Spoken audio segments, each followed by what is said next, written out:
ಇವತ್ತು ಭಜನೆ ಎಲ್ಲ ಮುಗಿಸ್ಕೊಂಡು ನಮ್ಮ ರಾಜೇಶ್ ಸ್ವಾಮಿ ಮನೆಗೆ ಅಡುಗೆ ಮಾಡಬೇಕು ಅಂತ ಬಂದು ತರಕಾರಿ ಎಲ್ಲನೂ ಹಚ್ಕೊಂಡು ನಮ್ಮ ಸ್ವಾಮಿಗಳು ಅಡುಗೆಗೆ ಸಿದ್ಧ ಮಾಡ್ಕೊತಾವ್ರೆ.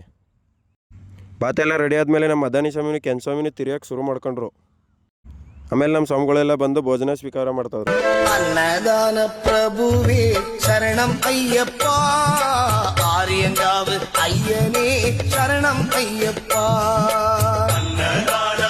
ಭೋಜನ ಎಲ್ಲ ಆದಮೇಲೆ ನಮ್ಮ ರಘು ಸ್ವಾಮಿಗಳು ಅವ್ರ ಅತ್ತೆ ಮನೆಗೆ ಹೋಗ್ಬೇಕು ಅಂತ ನಮ್ಮನ್ನ ಕಾರಲ್ಲಿ ಕರ್ಕೊಂಡು ಹೊಂಟ್ರು. ಏನಕ್ಕಪ್ಪ ಹೋಯ್ತಿರೋದು ಅಂದರೆ 15ನೇ ತಾರೀಕು ನಮ್ಮ ಇರ್ಮುಡಿ ಇದೆ, ಅದಕ್ಕೆ ನಾವುಗಳೆಲ್ಲ ಹೋಯ್ತಿರೋದು ಅವ್ರ ಅತ್ತೆ ಮನೆ ಸ್ವಾಮಿಗೆ ಹೇಳ್ಬಿಟ್ಟು ಬರೋಕ್ಕೆ. ಅವ್ರ ಅತ್ತೆ ಮನೆಗೆ ಬಂದು ರಘುಸ್ವಾಮಿ ಹೇಳ್ಬಿಟ್ಟು ಬಂದರು ಕಾರ್ಗೆ ಹೊರಟು ಮೈಸೂರಿಗೆ. ಅಲ್ಲಿಂದ ದಾರಿಲಿ ಅವ್ರ ಸಡ್ಕ ಸ್ವಾಮಿ ಸಿಕ್ಕಿದ್ರು ಅಂತ ಅವ್ರಿಗೂ ಹೇಳಿದ್ರು ನಮ್ಮ ಗುರುಸ್ವಾಮಿಗಳು. ಅಲ್ಲಿಂದ ಬಂದು ಸೀದಾ ಮೈಸೂರಿಗೆ ರೀಚ್ ಆದವು. ಅಲ್ಲಿಂದ ಮಾರ್ಕೆಟ್ಗೆ ಹೋದ ಮನಿ ಕಂಟಿಂಗ್ ಇರ್ಮುಡಿ ಸಾಮಾನು ತಗೊಂಡು ಅಲ್ಲಿಂದ ನಮ್ಮ ಮದಾನಿ ಸ್ವಾಮಿನೂ ನಮ್ಮ ರಘುಸ್ವಾಮಿನೂ ಹಿಡ್ಕೊ ಬಂದರು. ನಾವು 2 ಬ್ಯಾಗ್ ಹಿಡ್ಕೊಂಡು ಕಾರ್ ಹತ್ರ ಕಾರ್ಗೆ ಎಲ್ಲ ಸಾಮಾನು ಹಾಕಿ ನಮ್ಮ ರಘು ಗುರುಸ್ವಾಮಿಗಳದು ಅವ್ರ ಅಣ್ಣನ ಮಗಂದು ಇರ್ಮುಡಿ ಇದೆ ಅಂತ ಅವ್ರ ಬಟ್ಟೆ ತಗೊಳಕ್ ಬಂದು. ನಮ್ಮ ರಾಜೇಶ್ ಸ್ವಾಮಿಗಳು ಬೆಳಿಗ್ಗೆ ತಿಂದಿರೋ ಬಾತು ಆಗಿಲ್ಲ ಅಂತ ನಮ್ಮ ಮದಾನಿ ಸ್ವಾಮಿನ ಗೋಳಿ ಕತ್ತವ್ರೆ ನೋಡಿ. ಕೊನೆಗೂ ನಮ್ಮ ರಾಜೇಶ್ ಸ್ವಾಮಿಗಳು ಅವ್ರಿಗೆ ದಂಬಡಿಲೆಲ್ಲ ಬಾರಿಸ್ಕೊಂಡು ಪಾಪ ಅವ್ರಿಗೆ ಫುಲ್ ರೋದನೆ ಕೊಟ್ಬಿಟ್ರು. ಸ್ನಾನಕ್ಕೆ ಹೋಗ್ಬೇಕು ಅಂತ ಇದೆಲ್ಲ ಆದಮೇಲೆ ರೆಡಿ ಆದೋ. ಸ್ನಾನಕ್ಕೆ ಹೋದ್ ನಾವು ಈ ವ್ಯೂನ ನೋಡ್ಬಿಟ್ಟು ಕಳೆದೋದ ಸ್ವಾಮಿ. ಇವತ್ತಿಗಿಷ್ಟೇ, ಮತ್ತೆ ಸಿಗೋಣ.